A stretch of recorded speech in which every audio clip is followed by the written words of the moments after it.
បិណ្ឌឃើញត្រីគឺតំណាងឲ្យភាពសុខស្ដំត្រីតំណាងឲ្យលៀបបើយើងសបិណ្ឌថាយើងចាប់បានត្រីធំបានន័យថាយើងជួបប្រទះនៅលៀបសំណាងដ៏ធំយុវស័ក្តិដ៏ធំឬក៏ទ្រព្យសម្បត្តិធំណាបើយើងចាប់បានត្រីតូចនោះគឺតំណាងឲ្យភាពល្អប្រសើរនៃសេចក្តីស្នេហាសម្រាប់ដែលអ្នកគ្មានគូអាចនឹងជួបស្នេហាសម្រាប់ដែលអ្នកមានគូស្រាប់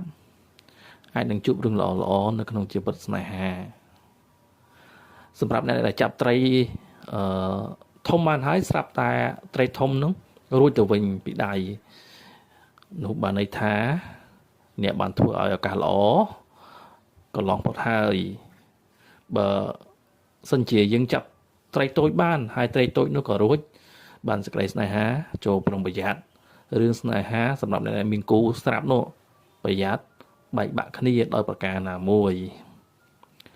ប្រសិនបើជាអ្នកមិនទាន់មានស្នេហាទេនោះបានសេចក្តីថាការចែកចង់សេចក្តីស្នេហា